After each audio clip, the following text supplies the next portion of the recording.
દેશના 23 રાજ્યોમાંથી શાકભાજી ફ્રૂટના લેવાયા હતા નમૂના અને 70,000 માંથી 68,000 નમૂનાઓમાં મળી ઝેરી દવા। 70,000 જેટલા શાકભાજી અને ફળોના નમૂના લેવામાં આવ્યા હતા અને એ નમૂનામાંથી 7 રાજ્યો એવા નીકળ્યા કે જેના જે સેમ્પલ હતા એ સૌથી વધારે પેસ્ટિસાઇડવાળા એટલે કે ઝેરી દવાવાળા, ઝેરી તત્વવાળા શાકભાજી અને ફળો મળ્યા। આ 7 રાજ્યોમાંથી એક રાજ્ય ગુજરાત છે અને આ આંકડા કોઈ ખાનગી એજન્સીના નથી।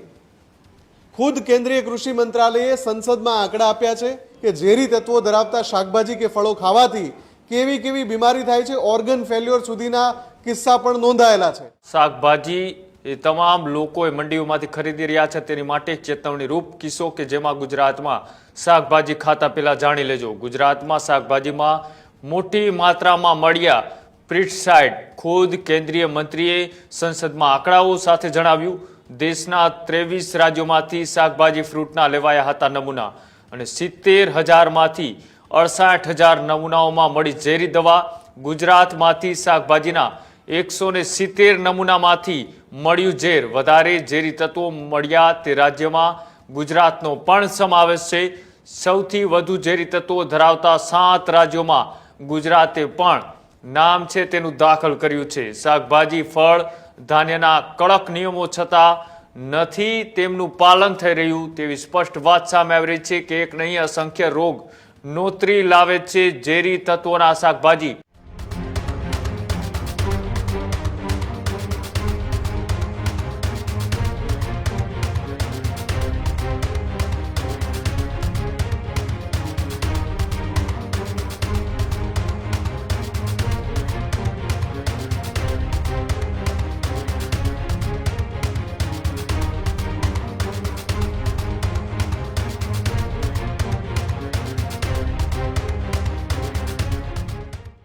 બહારથી ચમકતા અને ફ્રેશ દેખાતા શાકભાજીઓની અંદર કેવા પ્રકારના ઝેરી કેમિકલનો ઉપયોગ થાય છે તેને લઈ નમૂનાઓ લેવામાં આવ્યા હતા અને તેની અત્યારે જે વાત છે તે સામે આવી રહી છે। મુફદ્દલ મારી સાથે જોડાયેલા છે। મુફદ્દલ, જે રીતના એ મેગા શહેરોની અંદર ચમકતા તડકતા અને ફ્રેશ દેખાતા શાકભાજીઓ એક અત્યારે ઝેરી અને ચેતવણીરૂપ બન્યા છે તેવું ખુદ કેન્દ્રીય કૃષિ મંત્રીએ કીધું છે। શું ડેટા છે ને શું આ ગુજરાત પણ એની અંદર સમાવેશ કરી ચૂક્યું છે?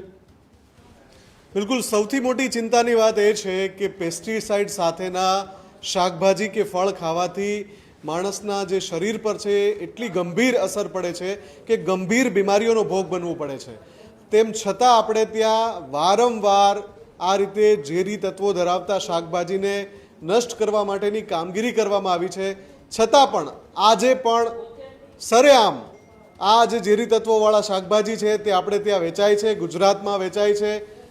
ચિંતાની વાત એટલા માટે છે કે દેશ આખાના 23 રાજ્યોમાંથી 70,000 જેટલા શાકભાજી અને ફળોના નમૂના લેવામાં આવ્યા હતા અને એ નમૂનામાંથી 7 રાજ્યો એવા નીકળ્યા કે જેના જે સેમ્પલ હતા એ સૌથી વધારે પેસ્ટિસાઇડવાળા એટલે કે ઝેરી દવાવાળા, ઝેરી તત્વવાળા શાકભાજી અને ફળો મળ્યા।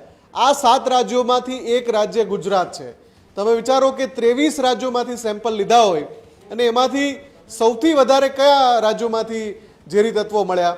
તો જે 7 રાજ્યોના નામ છે એમાં એક ગુજરાત છે અને આ આંકડા કોઈ ખાનગી એજન્સીના નથી। ખુદ કેન્દ્રીય કૃષિ મંત્રાલયે સંસદમાં આંકડા આપ્યા છે। આખા દેશમાંથી 70,000 જેટલા સેમ્પલ લેવાયા હતા। 3,000 જેટલા સેમ્પલ એવા છે કે જેમાં ખૂબ વધારે માત્રામાં પેસ્ટિસાઇડ એટલે કે ઝેરી તત્વ મળ્યું છે। ગુજરાતની વાત કરીએ તો 170 સેમ્પલ એવા મળ્યા છે કે જે ભયજનક રીતે પ્રમાણ મળ્યું એમાં પેસ્ટિસાઇડનું। એટલે કે તમે શાકભાજી કે ફળો ગમે ત્યાંથી લો, આ પેસ્ટિસાઇડવાળું દૂષણ છે એ નડે જ છે અને આના ઉપર કોઈ કાર્યવાહી કરવાની જરૂર છે, કેમ કે વ્યક્તિ પોતે શાકભાજી લે તો એને એ સીધી રીતે ખબર નથી પડતી કે આમાં કેટલું પેસ્ટિસાઇડ છાંટેલું છે। હા, જો લોકો શાકભાજી અને ફળ માટે ફરજિયાત એને 2 થી 3 વાર ધોવાની આદત પાડે તો એ ઝેરી તત્વોની આડઅસરથી બચી શકાય। પણ ઘણીવાર એવું બનતું હોય છે કે 2 થી 3 વાર શાકભાજી કે ફળ નથી ધોવાતા અને એના કારણે જે ગંભીર અસર થાય છે માનવના સ્વાસ્થ્ય પર એ આપણે જોયેલી છે। અગાઉના ઘણા બધા રિપોર્ટ્સમાં એ વાત સાબિત થઈ ચૂકી છે કે ઝેરી તત્વો ધરાવતા શાકભાજી કે ફળો ખાવાથી કેવી કેવી બીમારી થાય છે, ઓર્ગન ફેલ્યોર સુધીના કિસ્સા પણ નોંધાયેલા છે. છતાં પણ આજે પણ દેશમાં ખુલ્લેઆમ આ રીતે શાકભાજી અને ફળોમાં ખૂબ વધારે માત્રામાં પેસ્ટિસાઇડ નાખવામાં આવે છે અને એટલે જ પ્રાકૃતિક ખેતી પર ભાર મૂકવામાં આવી રહ્યો છે.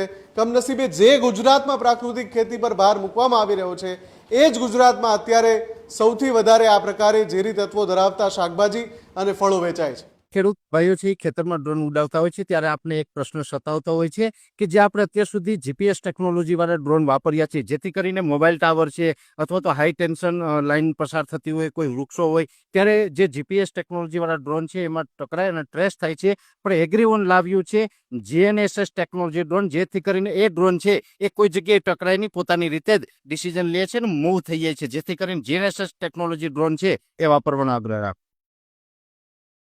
હજુ સુધી તમે અમારી ચેનલને સબસ્ક્રાઇબ નથી કરી તો અત્યારે જ ન્યૂઝરૂમ ગુજરાતને સબસ્ક્રાઇબ કરો, ફેસબુક અને ઇન્સ્ટાગ્રામ પર ફોલો કરો.